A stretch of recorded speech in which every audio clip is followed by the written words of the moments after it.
안녕하세요. 매일 새로운 사연을 전하는 읽어주는 사연 라디오입니다. 구독과 좋아요, 많은 공유 부탁드립니다. 오늘의 사연 36살 여자입니다. 결혼한 지는 5년이 되었어요. 친정아버지가 많이 아프세요. 제가 결혼하기 전부터 몸이 안 좋으셨고 병원에 입원하고 퇴원하고를 반복하셨어요.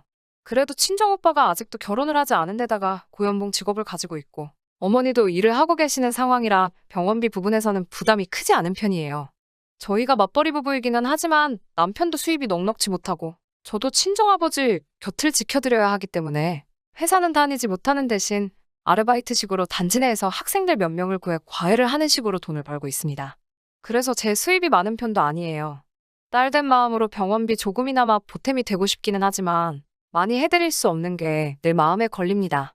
작년 말쯤부터 상태가 급격하게 악화되셔서 병원에서는 더 이상 병원에 머무시는 게 큰 의미가 없을 수도 있다는 이야기를 들었습니다. 그 사실을 아버지도 담담하게 받아들이시고 있고 그 이후로 매번 가족들에게 미안하다는 말밖에 하지 않으세요.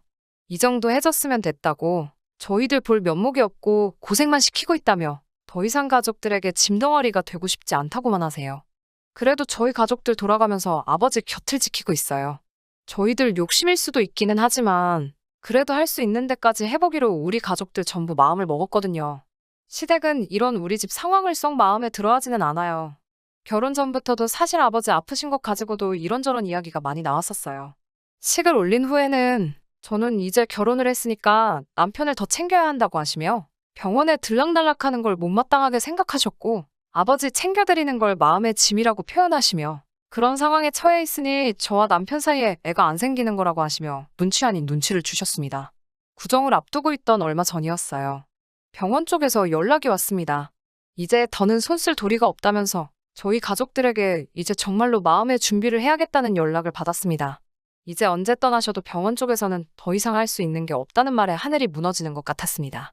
임종하시는 순간이라도 지켜드리고자 저희 친정가족들 모두 스케줄을 비우고 일주일 내내 같이 병원에 있기로 했어요. 남편은 적어도 제가 밤에는 집에 돌아와서 다시 자기 출근하고 나서 병원에 오며 가며 하기를 원하는 눈치였지만 아버지 임종을 못 지켜드린다면 저한테 큰한이 될 것 같아서 그렇게는 할 수 없겠다고 말했어요. 그런데 기적 같게도 거동도 똑바로 하지 못하시던 아버지가 기운을 차리셨어요. 의사 선생님께 혹시 이게 좋은 징조가 아니겠냐는 물음을 던졌지만 병원 쪽에서는 그럴 리는 없다고 단호하게 말해주더라고요. 마음은 아팠지만 병원 쪽에서도 저희에게 쓸데없는 기대를 하게 만드는 것보다 현실을 알려주는 걸 택한 거라 원망스럽지는 않았습니다. 그래도 몰라보게 상태가 좋아지신 아버지 덕분에 저희도 한시름 덜게 되었습니다. 하지만 이 기쁜 상황이 오히려 남편과의 불화를 만들게 되는 일이었다는 걸 그때는 몰랐어요. 저희 시어머니는 맏며느리이십니다. 아직도 큰 집에 가서 제사 준비를 해야 하고 저도 결혼하고부터는 시어머니 따라서 많이 도와드리게 되었어요. 시어머니께서 작년 말쯤에 계단에서 발을 헛디디시면서 팔과 어깨를 크게 다치셨어요. 아직 불편하다고는 하시는데 많이 나아진 상태이고요. 뼈 붓는 동안 병원에 입원을 하셨는데 마침 시어머니가 입원하신 병원이 저희 아버지가 계신 병원과 같은 병원이었습니다. 그래서 저는 병원에 가는 날이면 아버지와 시어머니 병실을 오며 가며 두 분과 같이 시간을 보냈습니다. 시어머니 곁을 지켜드리는데도 아프신 저희 아버지보다는 제가 병원에서 시간을 보내느라 자기 아들이 밥을 굶지는 않을지 애밥은 먹이고 온 거냐며 걱정을 하시는 모습에 조금 실망을 했어요. 아무튼 아버지의 상태가 악화되니 저도 하고 있는 과외 스케줄을 조정할 수밖에 없었습니다. 오히려 시가족들보다 이웃들이 저를 더 챙겨주는 느낌이 들었어요. 아버지 때문에 한동안 수업을 하지 못한다는 말에 자식들 중간고사 준비가 최우선순위일 거라 생각했던 학부모님들은 뭘 그런 걸 우리들 허락까지 받으려고 하냐며 제 사정도 전부 이해해 주셨고 과일이며 뭐며 이것저것 챙겨주시는 모습이 감동스러웠어요.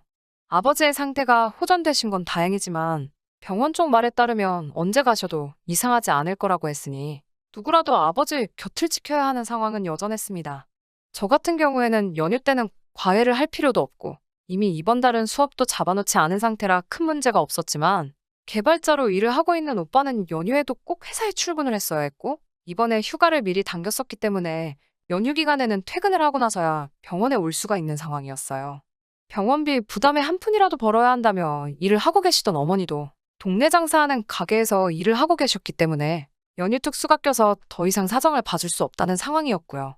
병원비가 아직 많이 남아있었기 때문에 두 사람이 불가피하게 오후까지는 병원에 올 수 없는 상황이었지만 비교적 자유로운 저라도 아침부터 계속 아버지와 같이 있을 수 있던 게 그나마 불행 중 다행이었습니다. 두 사람 모두 일이 끝나면 병원으로 바로 올 수 있었기 때문에 적어도 낮 동안만큼은 제가 자리를 지켜내기로 했습니다. 연휴가 본격적으로 시작하기 전날에 저는 혼자서라도 아버지 곁을 지켜드릴 생각에 집에 돌아와서 이것저것 짐을 챙기고 있었어요. 하지만 남편은 제가 짐 챙기고 있는 모습을 보고 큰 집에 갈 준비를 하는 건가 생각을 했나 봐요. 오해를 했다고 하더라도 남편이 나서서 먼저 큰 집에는 가지 말고 이번만큼은 장인어른 곁을 지켜드려야지 라고 말해줬으면 좋았겠지만 남편은 제가 병원으로 향한다는 걸 눈치채지 못했는지 짐 챙기고 있는 저를 보고 왜 자기 옷은 하나도 안 챙기고 제 거만 챙기고 있느냐고 물어보고 있네요. 남편에게 저는 아무래도 이번 명절에는 큰 집에는 가지 않고 아버지 곁을 지켜드려야겠다고 말을 했습니다. 남편이 두 눈을 크게 뜨고 지금 큰 집을 안 간다고 하는 말이냐고 다시 물어보더라고요. 어머니와 오빠가 오후나 돼서야 병원에 올 수 있다는 사실을 말하고 저라도 있어야지 않겠냐고 물어보니 제가 지난주에 수업 몇 개를 취소하면서 가게 수입에 지장까지 준 걸 감수했는데 이젠 집안 행사까지 빠질 생각이냐고 되물었어요. 큰 집 가 있는 동안 혹시 아버지가 어떻게 될 줄 알고 거기 가서는 제 마음이 편하겠느냐 했더니 장인어른이 아직 돌아가신 거 아니지 않냐고 상태도 많이 좋아졌다며? 라고 말하며 명절은 가족 행사이니만큼 상황 봐서 하루라도 참석을 할 수 있게 하라고 우기기 시작하네요. 단 하루를 가 있던, 한 시간을 가 있던 간에 이런 상황에 거기에 있는 내 마음은 어떻겠냐고. 다른 사람도 아니고 우리 아버지 일인데 그게 그렇게 문제가 되냐고 말하면서 서로 언성을 높여 다투기 시작했어요. 남편은 우리 엄마도 아직 불편하신데 가지 않느냐고. 거동도 불편하신 분이 큰 집 가서 음식을 혼자 하게 만들 셈이냐면서 명절에는 시어머니를 도와 며느리도리를 다 하라고 우기기 시작했어요. 명절 연휴가 주말까지 껴서 긴 편인데다가 장모님이나 매형이 퇴근하고 가 계시면 됐지. 그걸 너까지 가서 온 가족이서 또 지키고 있으려는 거냐고요.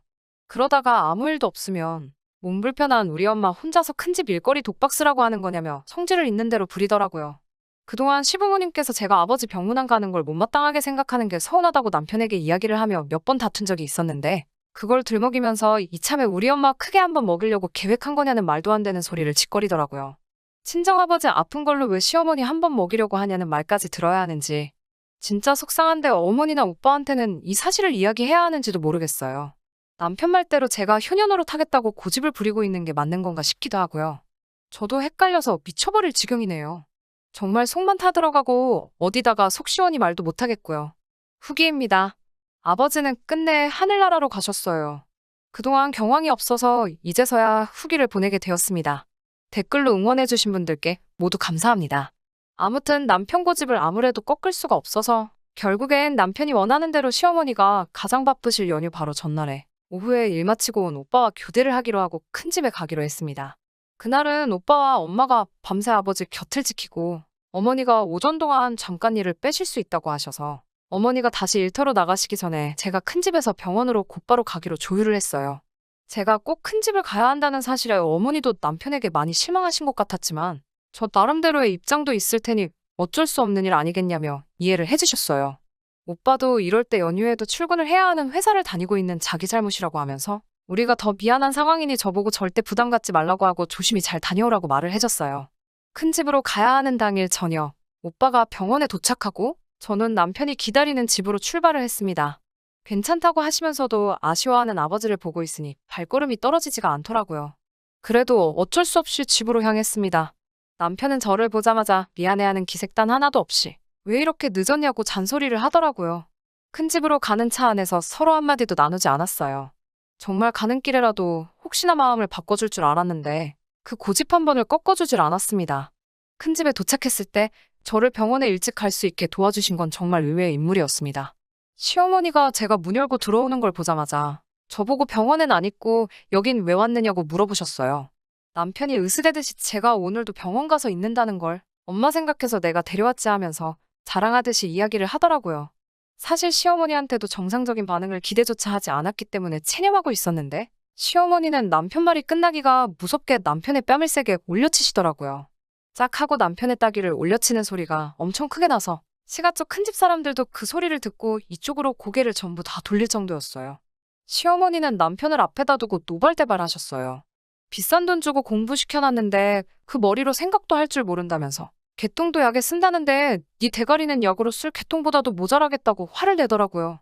다른 사람도 아니고 이 장인어른이 오늘 내일 하고 계시는데 도대체 무슨 생각으로 저를 여기까지 데리고 왔냐고 시가 사람들 다 있는 데서 남편을 혼쭐을 내시더라고요. 우리 죽을 때도 네 체면 차릴 일 생기면 거기 가 있을 거냐고. 무슨 칭찬을 듣고 싶어서 며느리를 여기까지 데리고 온 건지 모르겠지만 정말 가족들이며 조상님들 볼 면목이 없다고, 자식 새끼 잘못 키웠다고 엉엉 우시면서 불편하신 팔로 남편 등짝을 계속 내려치고 있었어요. 시어머니가 그렇게 때려봐야 남편은 아프지도 않았을 텐데 고개만 숙이고 아무 말도 못하고 있었어요. 저한테는 시간 낭비하게 해서 정말 미안하다고, 잠시만 기다려보라고 하시며 과일 몇 개를 챙겨주시더니 택시 타고 빨리 가라며 쌈짓돈 10만 원을 제게 건네주셨습니다. 덕분에 빠르게 병원으로 돌아갈 수 있었어요. 아버지는 명절 연휴 기간 동안은 저희와 함께 하셨어요. 이렇게 온 가족이 다 모여있으니 명절 느낌이 난다고, 병실에서 명절 보내게 해서 미안하다고 또 저희에게 사과를 하시더라고요. 그리고 명절이 끝나는 그 주 주말 밤, 아버지는 온 가족이 지켜보는 가운데 새벽에 조용히 세상을 떠나셨어요. 그날부터 조금 시간이 지났는데 저는 아직 친정에 머물고 있습니다. 시어머니는 저에게 전화하셔서는 제 마음이 풀릴 때까지 친정에 있어도 아무 말도 하지 않을 테니 걱정하지 말고 있을 만큼 있으라고 하시더라고요. 그리고 정말 미안하다고 사과를 하셨습니다. 남편은 죽을 죄를 졌다면서 친정까지 찾아와 저희 어머니와 오빠 앞에서 사죄를 했고요. 저는 아직 남편을 볼 마음의 준비가 되지 않아서 그냥 방 안에 계속 숨어 있었습니다. 친정어머니도 이쯤 하면 남편을 용서해줄 때도 되지 않았느냐며, 제가 계속 이러고 있으면 아버지도 자기 때문에 이렇게 된 것 같아 하늘나라에서도 마음 편히 계시지 못할 것 아니냐며 저를 설득하셨지만 저는 아직도 제 마음도 잘 모르겠네요. 다음 주에 있을 시어머니 생신 때는 한번 가보려고 합니다. 아직까진 남편을 다 용서한 것 같지는 않지만 어머니 말씀대로 아버지를 생각하면 제가 앞으로 행복하게 지내고 있는 모습이 진짜 효도가 아닐까 하는 생각을 하면서 오늘은 이만 제 사연을 마치도록 할게요. 후기 기다려주신 분들도, 사연 들으시고 자기 일처럼 같이 화내주신 분들께도 전부 감사의 말씀을 전하겠습니다. 건강도 행복도 챙기시는 한 해 되셨으면 해요. 그럼 이만 글 줄이도록 하겠습니다. 긴 이야기 들어주셔서 감사합니다. 오늘의 사연은 여기까지입니다. 구독과 좋아요, 알람 설정해주시면 앞으로 더 좋은 사연으로 찾아오겠습니다. 감사합니다.